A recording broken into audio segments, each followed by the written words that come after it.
patut diduga katanya anaknya terlibat dalam peristiwa hukum Vina Cirebon. Saya siap mendampingi Bapak untuk melawan Hotman Paris. Bapak mantan wali atau Bupati Cirebon, saya siap mendampingi. Tapi karena kecelakaan. Dan ini setiap muncul di TV ini selalu berdebat dengan tim pengacara Hotman Paris bahwa berkelit. Nah, ya, Saka Tatal mengatakan bahwa Saka Tatal bukan pelaku, ya. Saka Tatal hanya korban salah tangkap dan karena disiksa akhirnya mengaku. Teman-teman semuanya, ya ini kembali kepada teman-teman semuanya, tetapi saya beropini, saya berpendapat, ya. Yang pertama agak janggal, ya, agak janggal. Seperti pertanyaannya pengacara dari keluarga almarhumah Vina, ya, kenapa baru sekarang ini diungkap, ya? Padahal secara hukum pidana ini sudah ingkrah, teman-teman semuanya. Artinya 8 terpidana itu sudah terbukti melakukan tindak pidana. Guys, kembali bersama Zul TV di sini. Kali ini aku akan membahas mengenai kasus Vina Cirebon yang sampai saat ini masih hangat dibicarakan oleh publik dan sedang pencarian 3 DPO atau pelaku pembunuhan Vina Cirebon yang sampai saat ini belum ditemukan.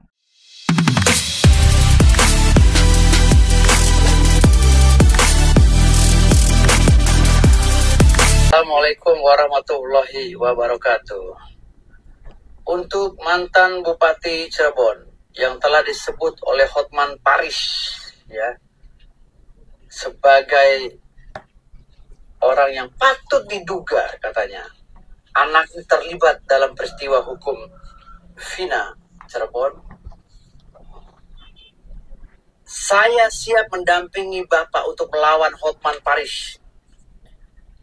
Bapak mantan wali atau Bupati Cirebon, saya siap mendampingi Bapak untuk menghadapi Hotman Paris, ya. Saya sikat Hotman Paris asal Bapak bersedia menunjuk saya sebagai lawyer. Saya siap melawan Hotman Paris, ya, terkait dengan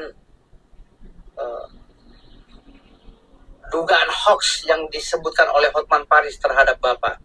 Saya tunggu, Pak, ya, saya tunggu. Terima kasih. Guys, jadi ini saat Bapak Hotman Paris mengatakan bahwasanya salah satu pelaku pembunuhan Vina merupakan anak dari mantan bupati. Dan ternyata di sini ditanggapi oleh Bapak Firdaus Oibowo yang juga merupakan lawyer atau pengacara di Indonesia yang mau menghadapi Bang Hotman Paris dan siap menjadi lawyernya si bupati tersebut yang punya anak yang merupakan pelaku pembunuhan Vina. Dan di sini bingung sih guys ya, kenapa sampai ikut-ikutan juga banyak netizen yang kesal. Padahal kan Hotman Paris itu tujuannya ingin membantu almarhumah Vina, keluarga Vina demi kebaikan kasus ini. Tetapi malah pengacara lain seperti Bapak ini ingin menentang Hotman Paris gitu, seperti kayak menggagalkan atau menghadang rencana baiknya Bapak Hotman Paris demi menegakkan keadilan untuk almarhum Vina dan keluarga.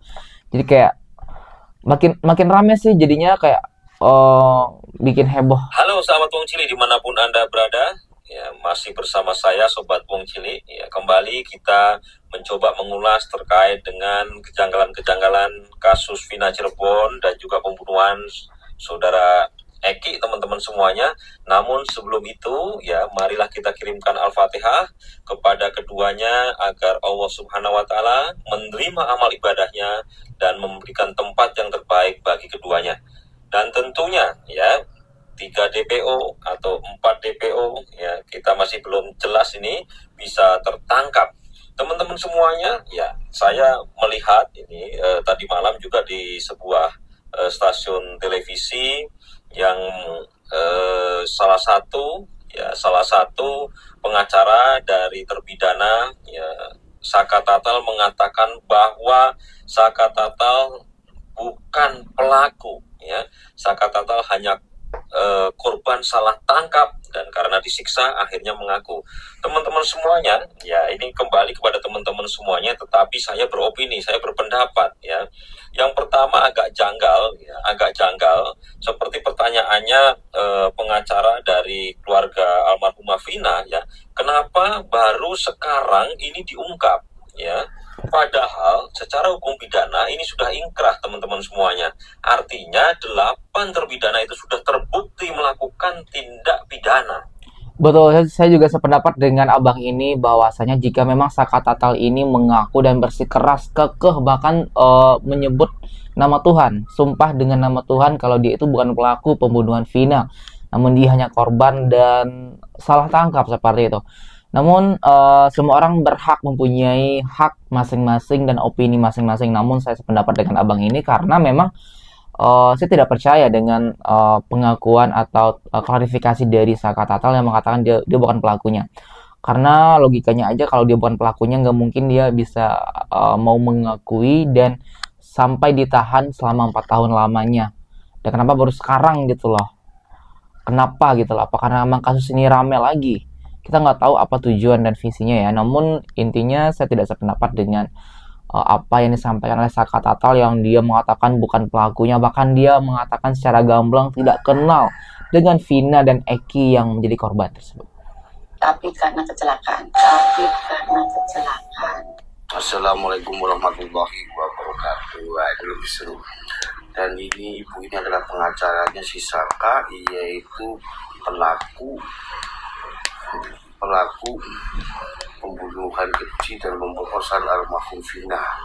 Dan ini adalah si pengacara ini adalah si pengacara yang sudah divonis 8 tahun tapi menjalani 3 tahun 8 bulan dan keluar. Dan ini setiap muncul di TV ini selalu berdebat dengan tim pengacara Bahar Baris bahwa berkelit bahwa kliennya Saka itu tidak bersalah dan membelokkan kasusnya, yaitu ada kasus pembunuhan dan pemerkosaan dibelokkan ke kasus kecelakaan. Dan beliau meyakini juga adalah kasus kecelakaan, padahal BAP-nya sudah dibacakan oleh Bang Hotman Paris bahwa di situ tidak ada tertulis kecelakaan. Nah, dan si Saka itu tidak mengakuinya ataupun dokter dan pengacara itu membelokkan seakan-akan itu adalah kecelakaan. Dan seakan-akan ini si Saka dan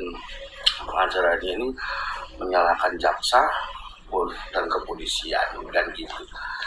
Anggaplah seperti korban disalahkan. Pokoknya sukses buat tim pengacara Bang Hotman Paris dan almarhum Vina, ditempatkan di surga Allah dan kasus ini cepat terungkap.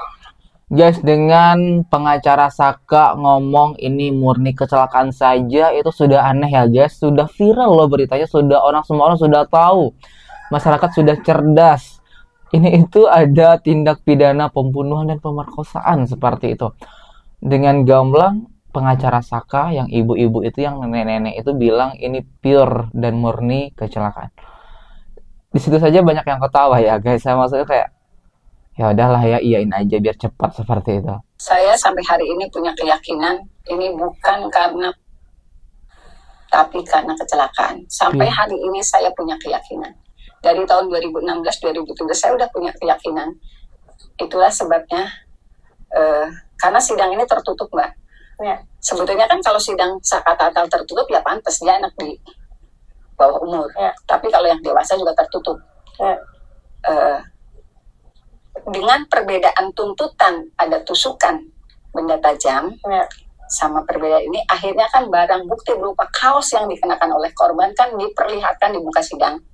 Peggy Eke Peron udah berhasil ditangkap sama kepolisian Jawa Barat. Peggy ini memiliki nama asli Peggy Setiawan. Berhasil ditangkap di kota Bandung, guys. Dan Peggy Setiawan ini berprofesi sebagai kuli bangunan. Semua dari kita berpikir, oh ini pasti anak dari si ini. Pasti pangkatnya lebih tinggi dari bapaknya Eki yang kapolsek di Cirebon tersebut gitu. Dan ternyata setelah ditangkap, kok profesinya kuli bangunan gitu ya. Dan yang lebih membingungkan lagi, beberapa waktu yang lalu, polisi ini kan menyebar info DPO. Salah satunya ini kan Peggy alias Perong. Tinggi 160, badan kecil, rambut keriting, kulit hitam. Oke, rambut keriting. Ini adalah foto penampakan dari Peggy alias Perong, guys. Kok tiba-tiba yang ditangkap, rambutnya lurus, Wow. ini gimana ceritanya gitu loh. Kalau perempuan mungkin tiba-tiba smoothing atau keratin treatment, ya masuk akal. Tapi Peggy alias Peron ini profesi sebagai kuli bangunan.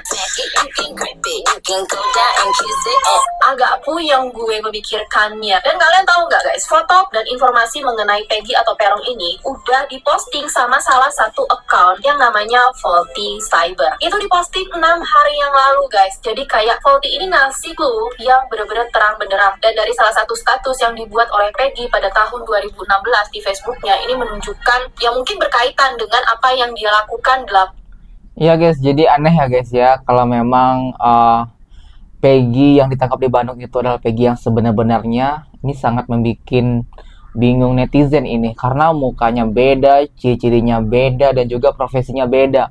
Orang berekspektasi ini si Peggy yang ditangkap ini, DPO ini tentunya anak orang kaya, anak pejabat, anak polisi, dan lain-lain sebagainya yang mempunyai power. Karena kalau bukan punya power, nggak mungkin dia bisa bebas selama 8 tahun melalang buana dengan tindak yang sudah sangat-sangat fatal tersebut. Masa iya seorang kuli bangunan atau buruh bangunan, dia mempunyai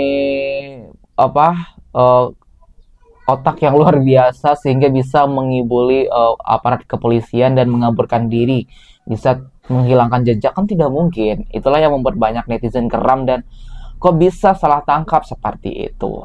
Sampaikan untuk atas dugaan-dugaan gitu sama saudara Rama gitu.